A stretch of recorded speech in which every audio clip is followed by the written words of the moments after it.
নমস্কার কবি কবি পাত্র। নমস্কার কবি সুকুমার রায়। সৎ পাত্র। শুনতে পেলাম পোস্তা গিয়ে তোমার নাকি মেয়ের বিয়ে। গঙ্গারামকে পাত্র পেলে জানতে চাও সে কেমন ছেলে।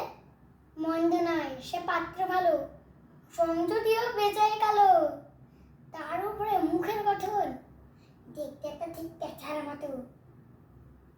ভিত্তে বলছি মশাই, অর্ধ ছেলে ধন্যী ছেলে অর্ধবসায়।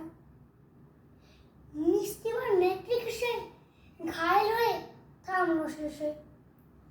বিষয় আশায় 19 বেজায় গরিব বেজায় কষ্ট সৃষ্টে নীল তুলে যায়।